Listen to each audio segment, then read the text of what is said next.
नमस्कार दोस्तों, the right way education channel के ऊपर आपका हार्दिक स्वागत है।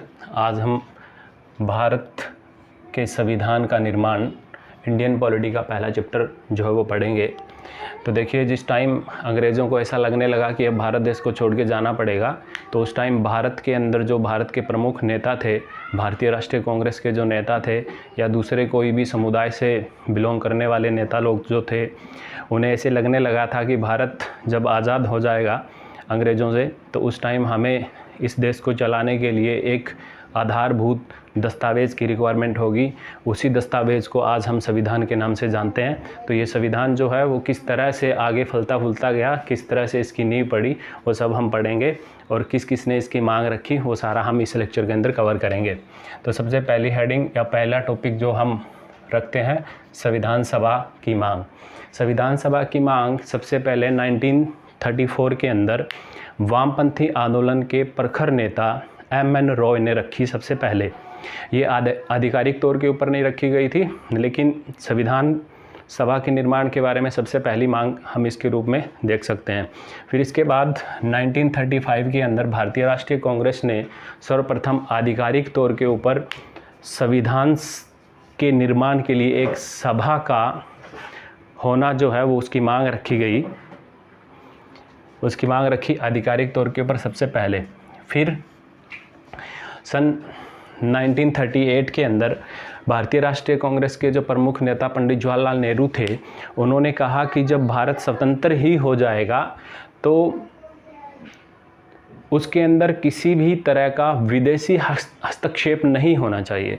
स्वतंत्र भारत का जो संविधान बनेगा, वो संविधान कौन बनाएगा, जो संविधान सभा उसको बनाएगी, उसके सदस्य कौन होंगे। तो नेहरू जी ने कहा कि इसके सदस्य भारत के लोगों द्वारा निर्वाचित सदस्य ही होंगे जो इस संविधान की सभा का निर्माण करेंगे, और इसके अंदर किसी भी टाइप का या कोई भी देश जो है इसके अंदर हस्तक्षेप नहीं कर सकता, किसी भी बाह्य हस्तक्षेप को माना नहीं जाएगा। तो थर्ड पॉइंट के अंदर हम क्या पढ़ेंगे, देखिए 1938 के अंदर भारतीय राष्ट्रीय कांग्रेस के नेता नेहरू जी ने घोषणा की कि स्वतंत्र भारत के लिए संविधान निर्माण वयस्क मताधिकार द्वारा किया जाएगा और इसके लिए एक सभा बनाई जाएगी और वो सभा संविधान का निर्माण करेगी।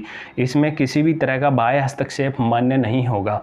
तो ये नेहरू जी ने लिया, मोस्ट इम्पोर्टेंट है, थोड़ा ध्यान में रखिएगा।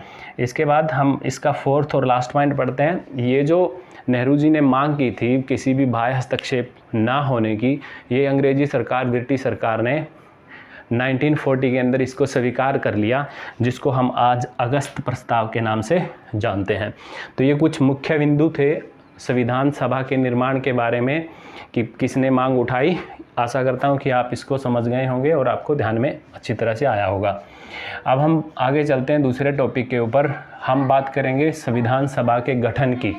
तो देखिए, संविधान सभा का जो गठन है वो ब्रिटिश सरकार की कैबिनेट मिशन योजना के प्रस्तावों के तहत नवंबर 1946 के अंदर संविधान सभा का निर्माण जो है वो स्टार्ट हो गया।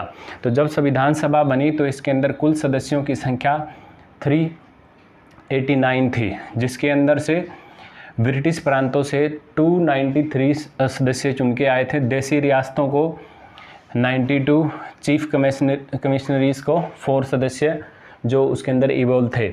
इन सदस्यों का चयन किसी विशेष पद्धति द्वारा किया गया था। निर्वाचित जो मतदान जो है उस टाइम नहीं हुआ। ये जो सदस्य हम देख रहे हैं 389, 293 और 92 और 4, ये जो सदस्य हैं, ये जब चुन के आए तो इनका कोई चुनाव नहीं हुआ था, कोई मतदान से इनका चुनाव नहीं हुआ था।